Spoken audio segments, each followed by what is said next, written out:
Pemirsa, kalau Anda ke pasar atau warung belanja, mungkin Anda mendapati ukuran tahu atau tempe yang lebih kecil dari biasanya. Terlepas dari harganya yang naik, ada tips mudah memilih tahu tempe berkualitas.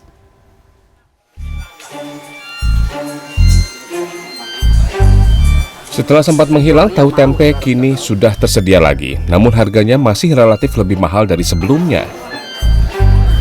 Nah pemirsa, meski diakui memang terjadi kenaikan harga dari pabrik ke penjual, namun kini penjual memang sedikit mengakali begitu dengan mengurangi jumlah potongan yang ada. Jika biasanya terdapat sekitar 17 potong tahu dalam satu plastik, namun hanya saja saat ini dikurangi menjadi sekitar 13, namun dengan harga yang sama. Di tengah kenaikan harga tahu tempe, ada baiknya Anda tetap memperhatikan kualitasnya. Ada ciri-ciri fisik yang harus Anda cermati.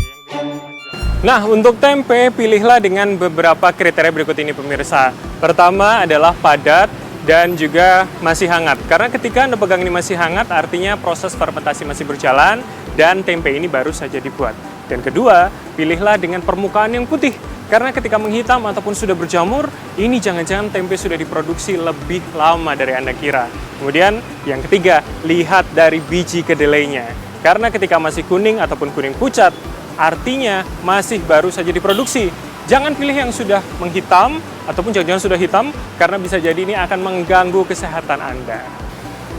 Kemudian pilihlah tahu pertama adalah yang tidak memiliki bau yang menyengat. Karena setiap tahu pasti memiliki asam, namun asam yang lebih tinggi atau bau yang menyengat ini menandakan tahu sudah diproduksi lebih lama. Kemudian yang kedua, pilih tahu dengan permukaan yang putih dan juga bersih. Karena jika mulai menguning ataupun bahkan menghitam, ini jangan-jangan tahu sudah diproduksi lebih dari beberapa hari pemirsa. Dan juga perhatikan air rendaman tahu untuk menjaga kualitas tahu tersebut. Dan yang terakhir, ini adalah periksa bagaimana kepadatan tahu. Karena jika dia padat, artinya tidak keras dan kenyal ketika dimakan, maka proses dari pemasakan tahu ini sudah sempurna dan siap kita makan. Tempe mengandung protein nabati yang lebih besar dibanding panganan lainnya, serta vitamin B12, probiotik, dan postbiotik yang dibutuhkan tubuh. Kualitas kedelai itu pasti, lalu jumlah kedelainya dibandingkan dengan jumlah fermentasinya. Jadi istilahnya kalau kita makan tempe sekarang jadi kepes-kepes. Jadi kayak sepon karena lebih banyak penjamurannya daripada kacang kedelainya. Jadi tentu saja itu akan terpengaruh. Termasuk juga dengan beratnya. Nutrisi juga berdasarkan 100 gram atau 1 on berat dari bahan makanan tersebut.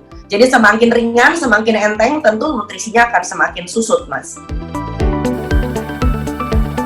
Namun Anda tidak perlu khawatir, karena selain tempe dan tahu, asupan protein juga bisa didapat dari telur.